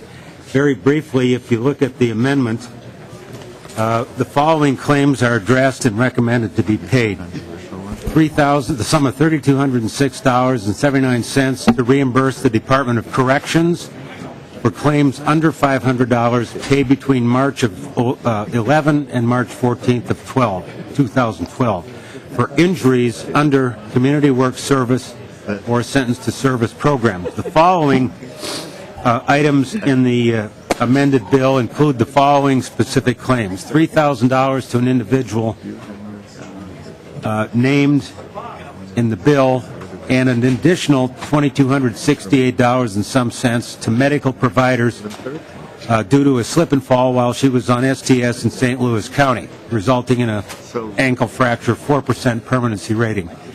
The sum of $825 to Mr. Clark, who suffered lacerations to a right hand while at Rush City, resulting in a 1.1 permanency rating. The sum of $1,295.48 to medical providers for Mr. Krozinski, who was hit by a pine tree while on STS in Morrison County. No permanent injury. The sum of $12,270 and some cents for wage loss to a Mr. Westring, who suffered 2 fractured vertebrae while a tree fell on him while on STS in Todd County. And finally, the sum of $990 to a William Williams for injury to his right thumb while using a chainsaw, Community Work Service, Lino Lakes, 1.32% permanency rating. That's the sum total of the claim. Members, are there any questions on the claims bill, House File 2437 as amended? Seeing none, Representative Smith renews his motion that House File 2437 as amended be recommended to pass and refer to the General Register. All those in favor say aye. Aye. Opposed, nay. No. Motion prevails. Thank you, Representative Smith. Thank you, Madam Chair. Next up is Representative Hackbarth, House File 2171. What's that? Did you ever go in? Where? Gunther, Oh, no, Gunther, I think if you're ready, you'll be up after. Welcome. to the committee. Thank you, Madam Chair. Like to move your bill? I'll move House File 2171 be recommended to pass and be placed on the general register. All right, thank you. And if you'd like to explain your bill to the committee. Okay, thank you, Madam Chair and members. The physical issues in this bill have to do with the Natural Resources Fund, the Water Recreation Account Fund, and the Game and Fish Fund. And with the Water Recreation Account, with the Natural Resources Fund, you'll see that there's a change in the snowmobile registration in this bill. This was brought to me by MinUSA, the statewide snowmobile organization that requested this. This does not raise the fee. It kind of looks like that in the bill, but it does not. It simply combines the snowmobile registration and the trail pass together into one registration. Then in the water recreation account, you'll see that we simplified the canoes and the smaller watercraft, the non-motorized watercraft, that you don't need a registration for those, so there's a small cost to that. And then in the Game and Fish Fund, there's two issues that affect the Game and Fish Fund. There's a walk-in access program in the bill, and we fund that by eliminating the venison donation program and putting the money towards that, and also voluntarily making a volunteer contribution on the small game license to help fund that. And then also, Madam Chair and members, there's a wolf management issue in the bill, and that's reflected here also because we're going to create this wolf management license for hunting and trapping of wolves to address the delisting of the wolf, and we have to address that issue. This is partially or mostly a DNR recommendation. We modified it in the different committees that the bill's gone through, and those are the fiscal impacts of this bill, Madam Chair. All right, and do you have any amendments? I have no amendments, Madam Chair. I believe there are amendments, though. Madam Chair, my friend on my left had to run up and get his notes on one of his three amendments. Representative Anderson. Madam Chair, what's the reason for two fiscal notes? I got one in my packet and then I got one handed out. The final one was just passed out. The one in your packet was the preliminary one. They are exactly the same except the word preliminary is missing. The one that was distributed a few minutes ago. Sure know how to cut down trees, though. Representative Luncheski. Thank you, Madam Chair. I just have a question if we're waiting for amendments. I don't know if there's one ready to go, but if not. They all appear to have the name Rukavina. So, Representative Luncheski, if you've got a question on the bill. Well, thank you, Madam Chair. It's going to be a good use of time right now. Thank you, Madam Chair. Representative Hackbarth, I just have a question. I don't sit on your committee, so it's a pretty simple one. One is, actually I have two. One is, earlier this session there was this discussion about shooting coyotes, and I know often folks don't think about the suburbs as being full of coyotes, but they're in my yard every day, and the deer are in my yard every day, and I'm lucky that there's eagles that land on my deck and fox in my backyard, and that's just right in Bloomington, and so I have a concern about that and I think it's not in here. But then I had a second question, and that is, the Bloomington Police have a shooting range, and it's nestled in the back of a neighborhood. It's already quite controversial, and the city does a great job of sort of keeping it away from neighbors to the best of its ability. But there's already our law enforcement is in there with concerns about the neighborhood, and I'm wondering. I had heard your bill was going to make my Bloomington Police Department would require them to let folks come in and do firearm safety training and public access, and that would be a huge problem for the people of Bloomington, and I'm wondering if you can address that issue. Thank you, Madam Chair.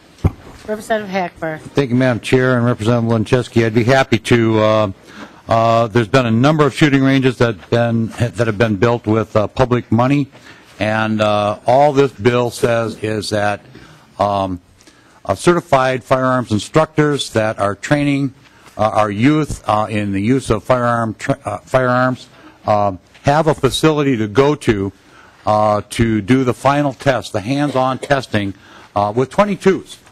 Now, anybody that knows anything, even if you don't shoot any rifles or pistols or anything, 22 is a very small firearm, and it's not as loud as what the police are using, Representative Drazkowski. And all we're asking is that these classes are only held every so often, so it's only going to be once or twice or 3 times a year for maybe an hour to have a classroom of kids, maybe 20, 30 at the most, and they're usually smaller than that. They're around 20 kids, come in and do their target practice, just to sign off on their final part of the test. And that's all this is. It's 22 rifles shooting at a target, and just for a very short amount of time. I think these police departments are overreacting to this. It's not a big issue, and they're making it a bigger issue than it is. And Madam Chair and Representative Drazkowski, I've talked. This bill's been through a number of committees. We passed the bill separately to the General Register, and it's contained in the Game and Fish bill. And I've been working with the Sheriff's Association, and I've talked to the police departments folks, and I've asked them if there's an issue that we can work out in this bill, bring me an amendment so we can make it work for your particular department. If there are security issues, those things we do need to address if there actually is a security issue. And I told them I would work with them on that. There was an amendment that was brought to me completely unworkable. It just guts the bill, and it wouldn't allow for any of these shooting ranges to be used. It was unreasonable. So I told them that, and I said, come back with an amendment that's workable. These kids are getting harder and harder to find a place for these kids to go to just do this final shoot, just to get their safety certificate approved. And we've got to have more places for these firearm safety instructors to go to do this final class.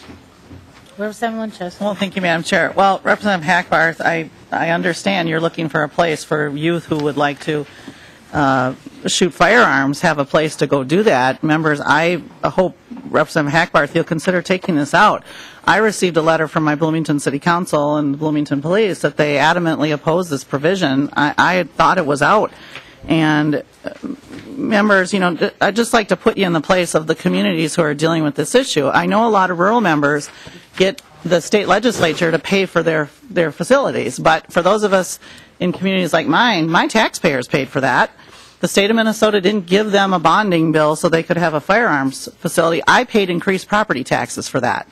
And the people of Bloomington who've had to build these facilities, they were carefully cited by the city council. I used to be on the city council in hearings about land use and how close to homes these things were going to be, how much traffic there was going to be, and there's been a very concerted effort to keep anyone other than the police out of them. They have security fences, they're bermed and hidden from neighbors, and they're supposed to be very low frequency use just for select people. I mean, these are the same officers who shoot the deer right behind my home. We don't have folks go out and kill deer in our backyards. We actually, to thin the herds, we have our police departments thin the herd every year.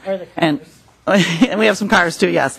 But I think this one-size-fits-all approach to these issues, if there's a big need for all the youth in Minnesota to get their permits to shoot guns, well, then somebody who's for that ought to bring a bill forward, and the people who use them should pay for it. But to ask that the people who have paid increased property taxes for their police, not for the general public, to practice to be able to, work, hopefully never having to use it against a criminal.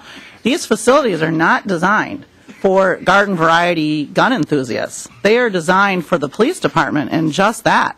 And so, members, I think you all ought to talk to your police departments and think long and hard if the city councils are prepared to have general access for the public into these facilities that, not in greater Minnesota, but I think throughout the suburbs, there might be some exceptions. We built them and paid for them locally with no state assistance. So, maybe I can get together an amendment here, Madam Chair, to remove that part of the bill. All right. Representative Huntley. Well, Madam Chair and members, I received a letter from my police chief in Duluth, they have a shooting range right on a very busy street that backs up. The cops, when they shoot, are probably 20 feet from this road. In addition to that, they're shooting into a hill, and on top of the hill are houses. So there's people living right around this place.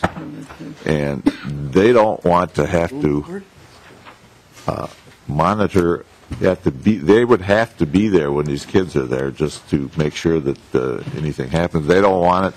There's 5 shooting ranges around the city of Duluth out in the country that you can go to at any time, so it's not needed in the city of Duluth. And this would, as Representative Drazkowski said, it was paid for by the taxpayers of St. Paul. It was very controversial to put it in there. But they don't want to be responsible for having a bunch of kids shooting there when there's plenty of facilities outside the city where they can go. All right. Representative Wagenius.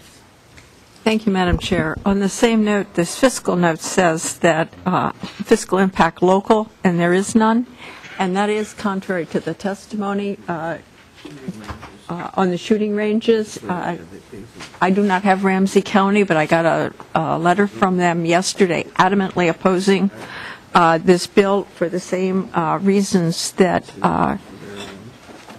Representatives Drazkowski and Huntley have given.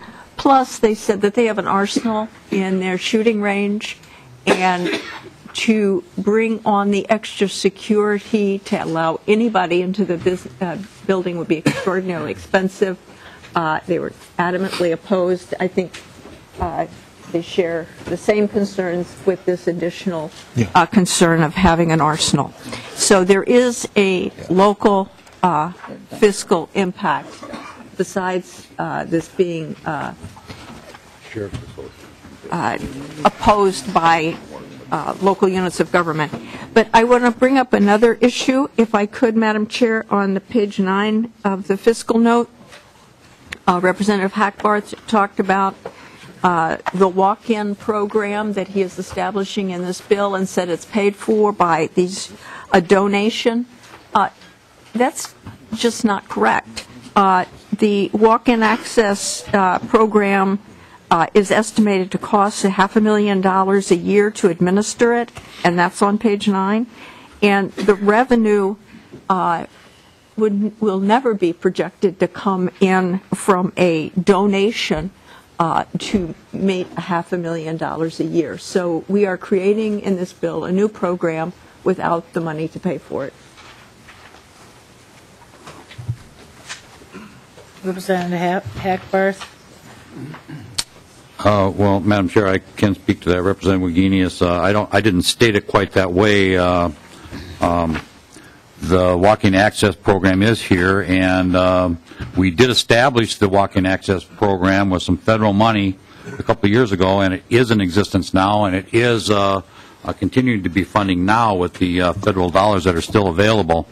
But those federal dollars are going to run out. And there was a provision in the bill that was going to charge $15 to access walk-in access areas. We took that out of the bill. We thought we needed some kind of money to start coming in for this program. This was a way to fund that. I never claimed that this was going to take care of the entire amount, but this gets a foot in the door so we can discuss it. It keeps the walk-in access program viable until we can come up with another solution to fund it. What I was talking about was the new fee, the new voluntary fee, or not fee, but donation that is going to be created on the small game license. If you buy a small game license, they'll ask you if you want to contribute to the walk-in access program, $1, $3, or $5. That's new to this walk-in access program. The fee already exists for when you buy a deer hunting license. They already ask you if you want to donate to the venison donation program, $1, $3, or $5, and we're transferring that now from the venison donation program to the walk-in access program. There are also fees for non-residents that automatically pay this donation, And that account right now has approximately $1 million in it that we can use for walk-in access. We're changing everything over to the walk-in access program and away from the venison donation program, and that's completely and entirely what we're doing. Representative Wagenius. Madam Chair, I would just repeat, and I think Representative Hackbarth understands that we are creating in here a program without the funding for it. So I would have to assume that in order for the program to go forward, the money would have to come from the Game and Fish Fund, which is going into the red. This is not a fiscally balanced bill, and I would ask members to vote against it. Representative McNamara. Thank you, Madam Chair. Representative Hackbarth, when you had your bill in Environment Committee, we had testimony, if I remember right, I believe the gentleman was from the Chief of Police Association. I had asked that gentleman, that was the first that we had heard them testify that they had concerns. Representative Linczewski, Representative Huntley have mentioned the letter. I think it was sent to everybody. I'm not sure who, from the city of St. Paul, with some legitimate concerns. Seems to be they have an arsenal at their shooting range, so it might be unique. In Hastings, they go to the police shooting range to take their firearm safety certificate. We're in the metro, and thank goodness it's open, because these are kids we're trying to teach gun training to, and we want them to be able to go somewhere close to be able to shoot. And Representative Hackbarth, they talk about noise and stuff. I hope that the city of St. Paul knows the noise level of a .22 compared to the weapons they're discharging and causing a ruckus about noise. Let's get real in the discussion. But Representative Hackbarth, I certainly hope in the last, I believe we were just in our committee a week ago, have the Chief of Police Association contacted you? They have not contacted me. Have they contacted you to meet with you and to try and find a resolution for what may be some legitimate concerns? Representative Hackbarth. Thank you, Madam Chair, and Representative McNamara. The police association, or the Chief of Police Association, I think it was, has not contacted me since that time. The Sheriff's Association has contacted me, and I did make that comment.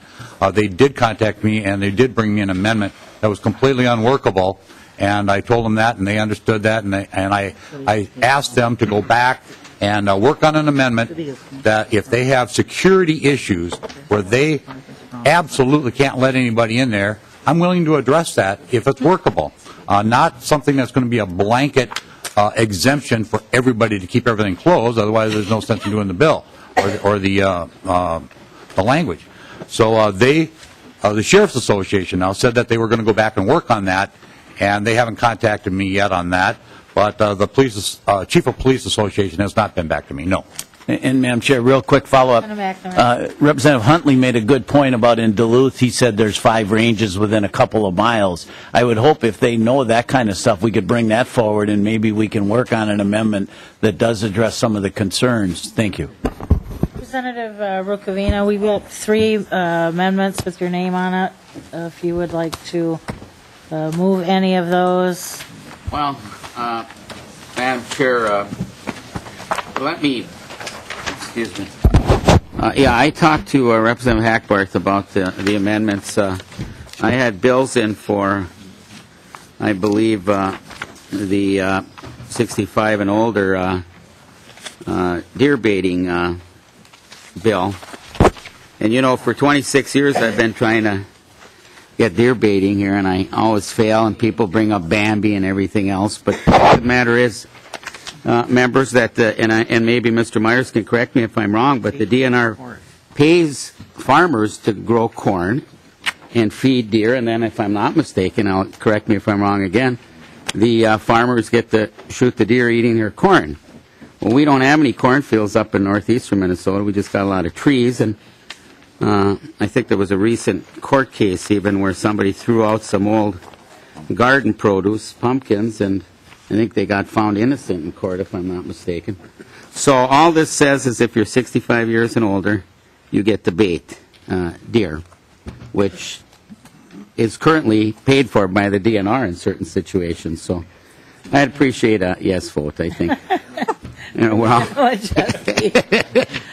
Madam Chair, Representative Rukavina, I hope you're kidding. No, I'm not. Representative Lechewski, get the bait bear. What's the difference between a bear and a deer, except for a few hundred pounds? Well, Madam, Representative Rukavina, it's a little more than a few hundred pounds. well, Madam Chair. Well, and you know, they both have 4 legs, but Madam Chair, members, I mean, I don't know how this is a sport. I mean, you bait something and you shoot it when it comes by to eat. I mean, you know, and I understand how it works because we've already talked about the Bloomington Police. We do that with the deer in Bloomington because the public good here is to thin the herd because of all the car accidents. And so what we have is the area in the city gets closed down after dark, and it's posted for a few weeks that between dusk and dawn, no one can be in there, and the police do baiting and shining and take deer in the middle of the night, and we hear them at 3 in the morning. And this is all done in an effort to make sure no one else is injured who would be in the park, you know, in the evening or in the morning taking a walk. So, you know, that alone just is, I think, problematic for people to even hear about that. And I know it's a different culture in rural Minnesota and in areas like mine, but, I thought people who like to hunt did it because it was a sport, and there was this challenge that you had to get the deer. I mean, isn't this like the shooting of the fish in the barrel? I mean, I don't see how this is even a sport, and the fact that people are over 65, Representative Rukavina, I would urge members to oppose your amendment. Representative Sarah Anderson. Well, thank you, Madam Chair. Representative Rukavina, does this mean you'd qualify for this? Or? Representative Rukavina. Madam Chair, I'm not there yet, but I'm approaching it. And just to, Madam Chair, to Representative Lechewski, you just argued against having a law in rural Minnesota versus metro. Now you're telling us you can bait them in metro, but well, that's even scarier. But I have to say this. People missed what I just said. Am I wrong that the DNR pays farmers to grow corn to feed deer, and that the farmers can then shoot the deer in their cornfield? Mr. Myers, am I wrong on that? Welcome to the committee, Mr. Myers. If you'll state your name for the record. Madam Chair, I tried to stay away as long as I could. Bob Meyer, for the record, Department of Natural Resources.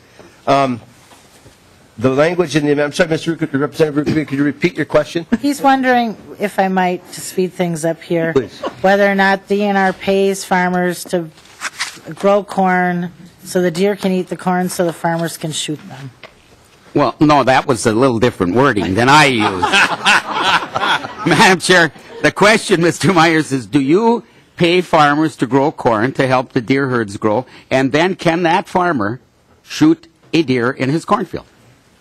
Madam Chair, Representative Rukavina, the program that we have is to provide farmers the ability to grow crops to keep deer out of their crops. It's not to allow deer to grow. It's more of a depredation, a deer management program.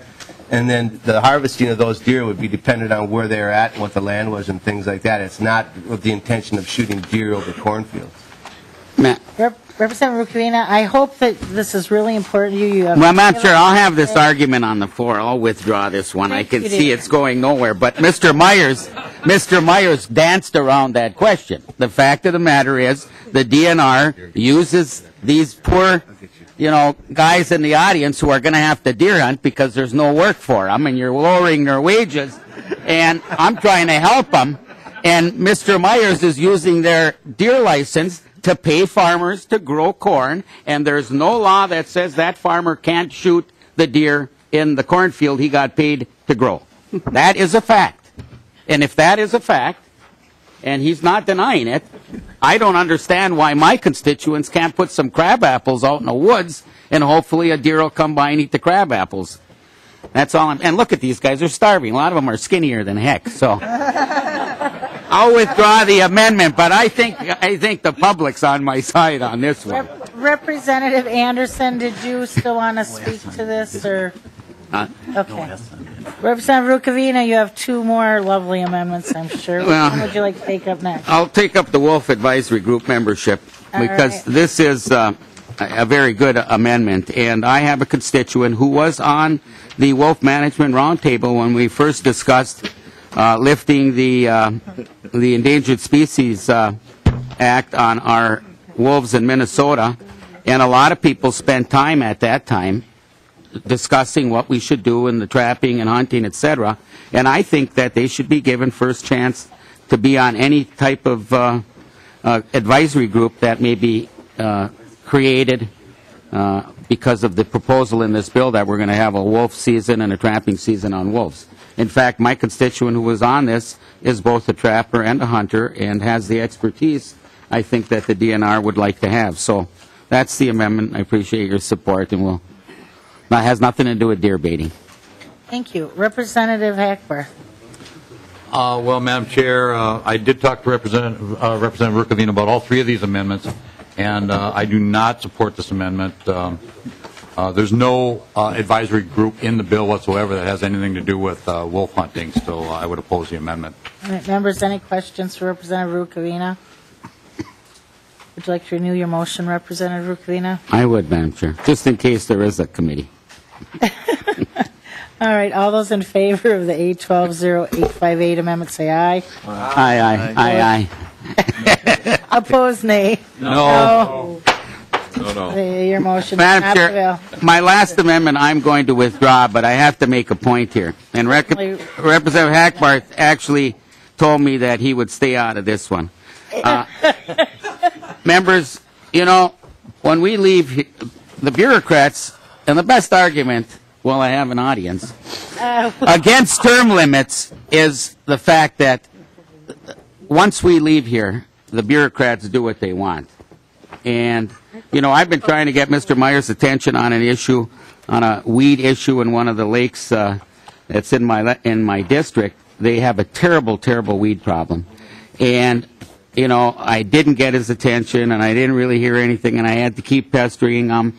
And then I offered an amendment to this bill, which I'm sure he saw on Monday, but maybe he didn't. But I have a letter here dated today. Today, that I got yesterday in an email, dated today from the Commissioner's office, that the Commissioner is going to review the refusal to use herbicides. So Representative Anderson knows that once in a while you get a bureaucrat's attention around here by doing something like this, and you have to do it. So I'm going to withdraw this amendment, but, you know, I'd lay odds that maybe nothing is going to happen on this issue when we leave here, whenever we do leave here.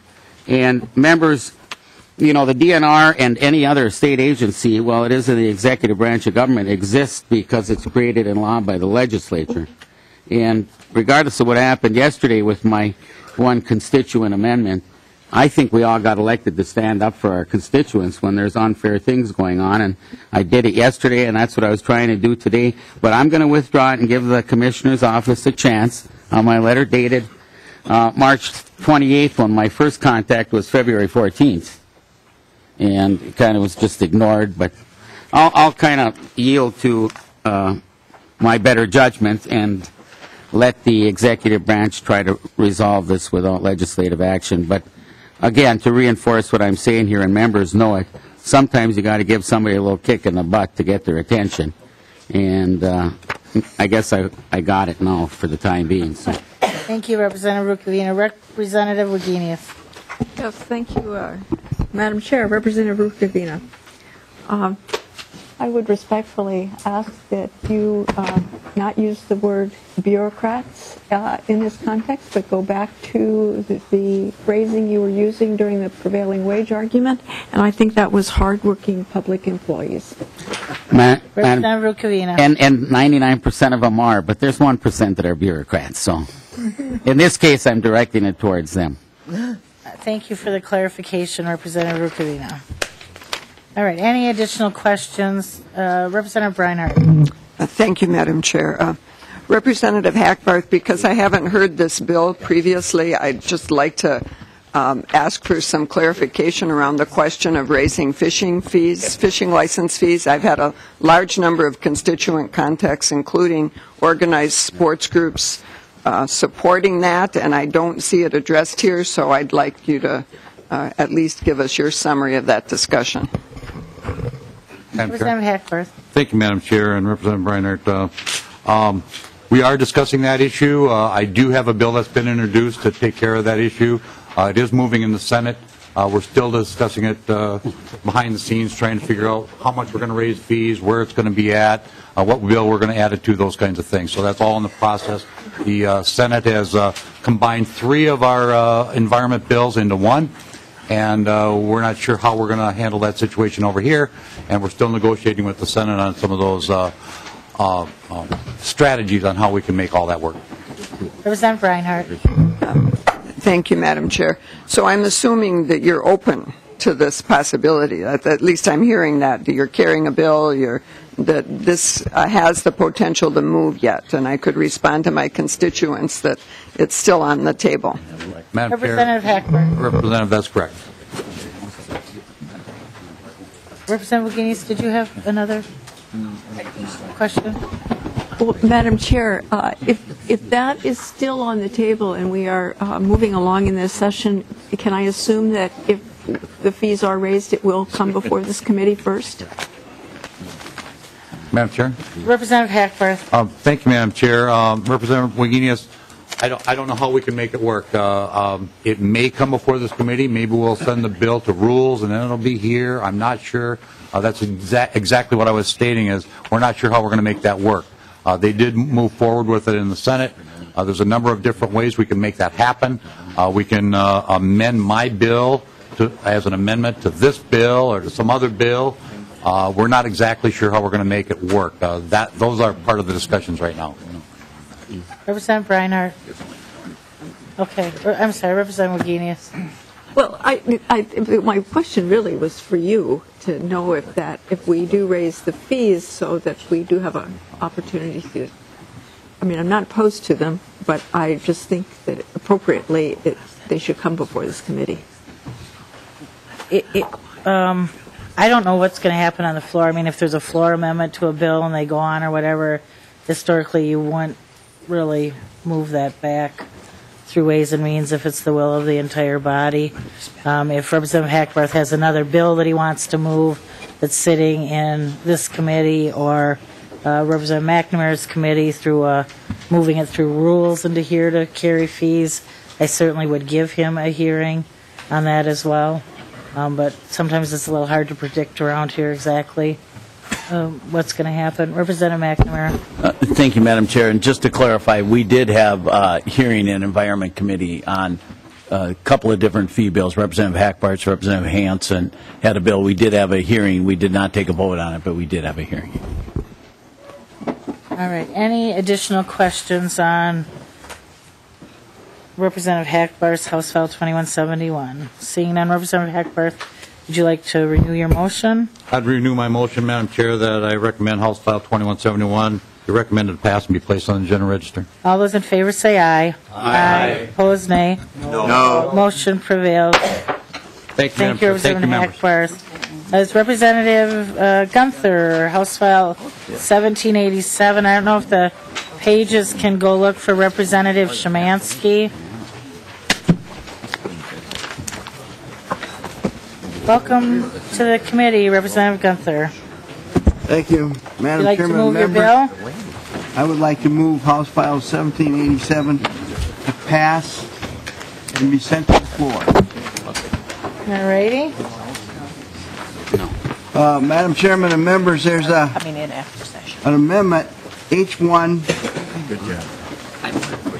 H1787A2 that basically says the increase in the current appropriations for fiscal year 13 by $9,000. It is in the fiscal note. It is $30,000 to $35,000 positive amount. This takes $9,000 off of those years, and it still has a positive impact on the general fund. House File 1787 is a bill that makes policy changes in the areas of ethics, education, strengthening the Practice Act, interior design application fees, fees for the board services and housekeeping, obsolete language removed. And basically, it is a cleanup bill for the Board of Engineering, and I think a pretty simple bill has a positive fiscal impact. Right, members, are there any questions on the bill? And we also have the A2 amendment. I'm sorry, Representative Carlson. Yeah, Madam Chair, looking at the title and a quick glance, I was contacted by some people who are concerned about some potential issues in the barbering profession. Is there anything dealing with the barbering profession in here? Representative Gunther, is there anything in having to do with the barbering profession? Nothing whatsoever. All right. They'll be happy then. Thank you. Thank you. And is the A2 amendment yours? Yes, Madam Chair. All right. Would you like to move that at this time and explain the amendment? I would, and I'll have this young lady here explain the amendment since she likes it. What is the A2 amendment? Welcome to the committee. If you'll state your name for the record, please. Pardon me? Madam Chair, members of the committee, good morning. My name is Doreen Frost. I'm the Executive Director of the Board of Architecture, Engineering, Land Surveying, Landscape Architecture, Geoscience, which is Geology and Soil Science, and Certified Interior Designers. The A2 amendment, although we are not opposing it, it was, I'm not really sure who authored that A2 amendment, but it's my understanding that Representative Gunther, and we have no objection to the amendment itself. Representative Gunther. Basically, I don't know where it came from either, Madam Chairman, but I did describe it already. And do you want us to adopt it at this time, or do you want to hold off till? Let's just ignore it. Ignore it. Okay. We will not move the A2 amendment then, so we have the bill in front of the committee as presented. Are there any questions? Seeing none, Representative Gunther renews his motion that House File 1787 be recommended to pass and refer to the General Register. All those in favor say aye. Aye. Opposed, nay. The motion prevails. Thank you, Representative. Thank you very much. Representative Szymanski in the room. Representative Beard has asked that his bill, House File 2169, be held over till after session.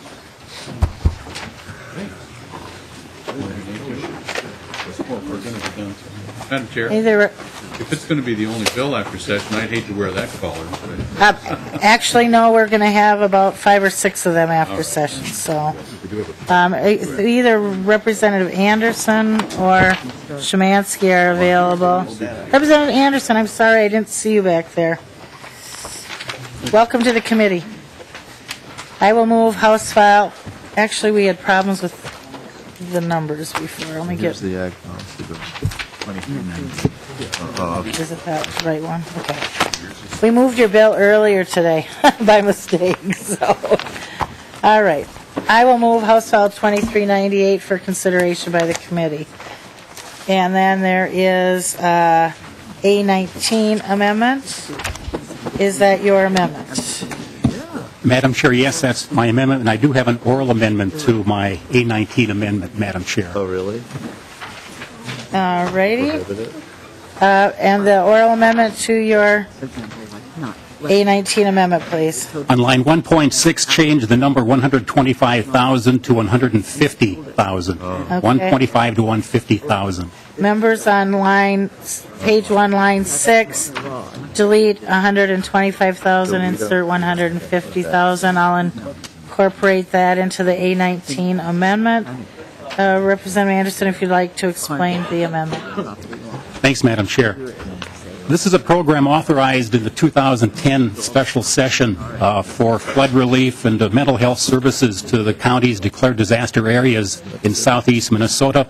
And the contract was with Lutheran Social Services, and they estimate that they will have spent about $50,000 of that $200,000 appropriation, and they would like to expand the area they serve to any county's declared disaster areas by FEMA or USDA.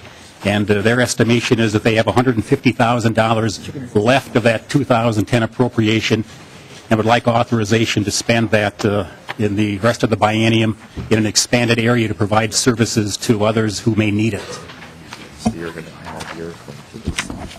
And it's my understanding that this money is already approved, and that the fiscal note that reflected $125,000 in savings, that was from an existing appropriation and not a new cost to the general fund. That's Is that right, Madam correct? Chair. All right, so that the new fiscal note, of course, would increase by $25,000, but again, it's an existing grant program. Are there any questions on the A19 amendment as amended? If not, all those in favor say aye. Aye. Opposed, nay. The A19 amendment is adopted. Any additional questions on the bill as amended?